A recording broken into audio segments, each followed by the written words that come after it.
भोपाल के निशातपुरा इलाके में रेलवे ट्रैक के पास एक पुराना 2 मंजिला मकान था। पतली सीढ़ियां, धूल भरा आंगन और दूसरी मंजिल पर एक कमरा। D17।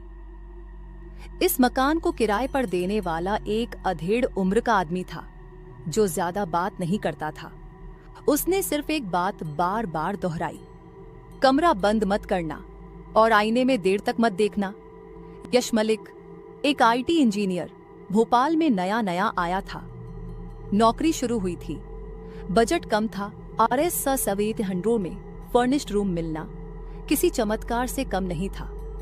उसने हंसकर कहा, बाबा लोग डराने के लिए कुछ भी कह देते हैं। पर उसे क्या पता था, ये कोई डराने वाली कहानी नहीं थी, ये कमरे की चेतावनी थी।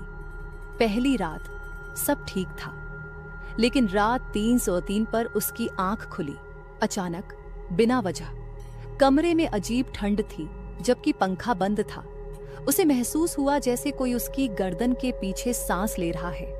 पलटा, कोई नहीं, लेकिन दीवार पर छाया सी दिखी जो नीचे बिस्तर के नीचे रेंग गई। दूसरी रात बाथरूम के आईने में उसका चेहरा थोड़ा अजीब लगने लगा, जैसे कोई और उसके चेहरे में समा रहा हो। जब उसने आईना साफ किया तो एक पल को उसे किसी लड़की का चेहरा दिखा।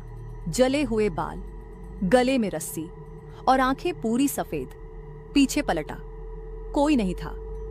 उस रात दरवाजा अंदर से बंद किया था, मगर सुबह खुला मिला।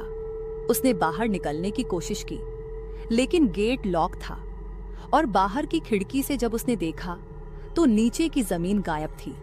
नीचे सिर्फ एक गहरा अंधेरा गड्ढा था और उसमें कुछ रेंगता हुआ। तीसरी रात उसने बिस्तर के नीचे से किसी के गुनगुनाने की आवाज सुनी, मैं अंदर हूं और अब तू भी होगा।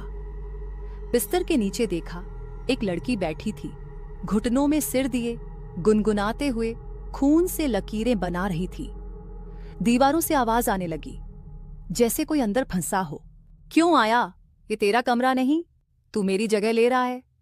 यश ने कमरे से भागने की कोशिश की, मगर दरवाजा अपने आप बंद हो गया। आईना अपने आप हिलने लगा और उसमें उसकी जगह अब कोई और दिख रहा था। वही लड़की, मगर इस बार मुस्कुरा रही थी। वो बोली, अब तू मेरा किराएदार नहीं, तू मेरा किराया है। सुबह मकान मालिक ने कमरे की खिड़की से झांका। अंदर सिर्फ एक टूटा आईना था जिसमें कोई लगातार मुस्कुरा रहा था। वो चेहरा यश का था, मगर आंखें किसी और की।